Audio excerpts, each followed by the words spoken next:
Mobility Project. I am the Edge. Here we go. Here's what's going on tonight. Imagine that we see an athlete who has wrist problems going overhead specifically. We've talked about wrist problems in the front rack, and we can certainly understand that rarely is it just the issue of the wrist. I mean, this opens up a can of worms. Man, if you sit at a desk all day long, crank your hands into a bad position where your shoulders are internally rotated, your wrist has to compensate. In fact, we see this scale model everywhere, that if I don't have a good externally rotated shoulder, if I get myself in a good Shavasana, which is externally rotated shoulder position, organized, wound up capsule, and flip my hands over, that's the good typing position.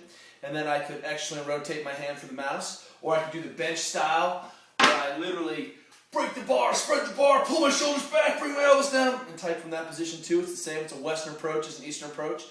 But if the hand is in a deviated position in any way, it's a real stress on the wrist and stress on the tissue. So the same thing happens when the arm is overhead.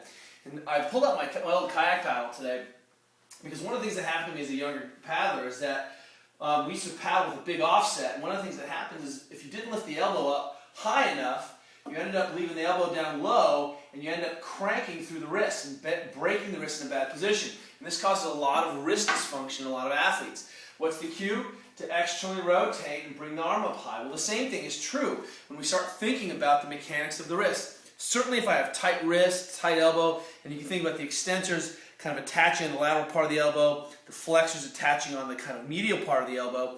But if, in this situation, when I'm really talking about wrist extension, do I have full range of motion in the wrist? Yes, no. Is that a problem? Well, let's work on that. But understanding that the whole external rotation of the shoulder, if I kind of reduce this down to a classical gymnastics-like piece where I eliminate the variables and just look at the shoulder, I've got to be able to control the shoulder in order to open up the wrist and put myself in a good position. If that shoulder is broken, or I'm overhead and I'm missing range of motion, I'm going to try to end up cheating that hand back, or probably internally rotating, and that closes this wrist off and causes a whole bunch of problems.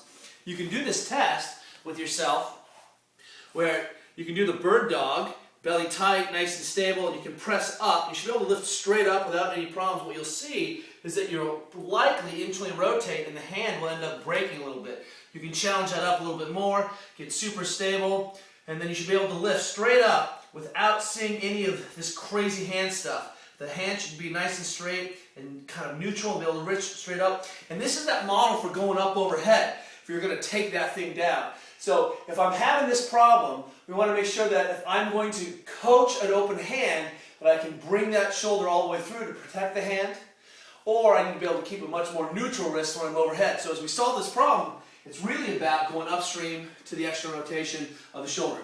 So starting with just some soft tissue work, man, take your peanut at work while you're doing nothing else, or get on the bus, put that thing in that soft tissue and tack and stretch right up at those insertions.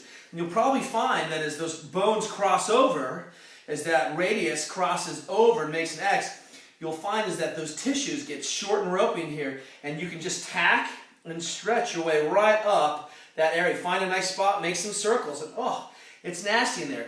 You can think about your arm as like a puppet, and all the controls for the wrists are up here. A little retinaculum band keeps it tight.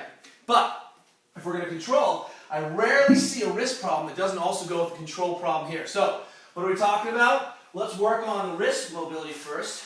My favorite one for the lifter. I wind up. Now the band is pulling back, and this could be the same model for the ankle. I block. And I block the hand, and I can just lock over. I'm getting a little stretch without impinging on the hand joint.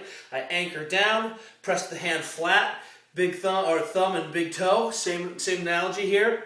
And then the other thing I'm going to do is going to externally rotate the shoulder and try to get that joint to fold as I rotate. And I just work on that position, and you'll see that you'll get a much more effective mechanic, and the wrist clears out of the way. The radius doesn't bunch up on the wrist.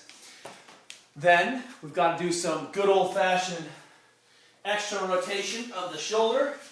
And the best way to accomplish this is to put myself into the position of emphasis, which is overhead.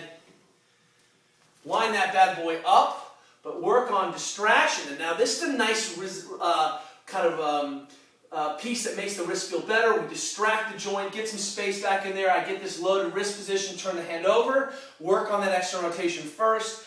and then pull myself in through. And so now I can distract that loaded wrist. I can hang out and just work on kind of consummating all the way around.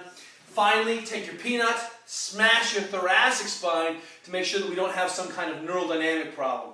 Is it coming from the neck? Is it the nerves running through the tunnels? Let's open up. Let's free up that sympathetic chain ganglia in the thoracic spine so that we have enough neural slack to end up going overhead and we don't just put ourselves in a neural tensioner. That's how we think about wrist pain. See if you can't open that stuff up. Your wrists need to be supple, baby. This is The Edge signing out. We'll see you tomorrow.